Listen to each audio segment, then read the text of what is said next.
विमानाला अपघात झाला. तो अपघात ह्या रनवेवरून विमान थेट या ठिकाणी पडलं. आपण बघितलं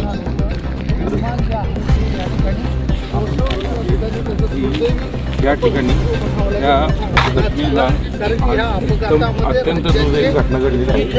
त्या विमानामध्ये मागचे 6 लोक होते. एक अधिकारी होते, त्यांचे बॉडीगार्ड होते, विमानाच्या 2 पायलट होते आणि इथली एक मंडळी त्यात.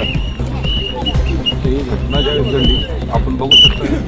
त्या ठिकाणी आपण बघितलं तर तुम्ही बघा या विमानाचे सर्व पार्ट आणि त्याची आपण या ठिकाणी बघू शकतो की इतका मोठा ब्लास्ट झाला. विमानाचा टोटली कोळसा होऊन त्याचे काय पार्ट ह्या भागात विखुरले गेलेले आहेत. त्याचे सगळे अस्तव्यस्त पडून इतकी दुर्दैवी घटना घडलेली आहे की आपण ते पाहू शकत नाही. इतकं मोठं घटना घडलेली आहे आणि बारामतीसाठी ही खूप मोठी दुःखदायी घटना आहे की आपण आज पाहिलं असेल तर हे विमान इतकं दुर्गस्त आणि इतकं त्याचा कोळसा झालेला आहे. त्या अनुषंगाने आपण बघा की अपघाताची भीषणता किती मोठी असेल. जनहक्क टाइम्स पुणे.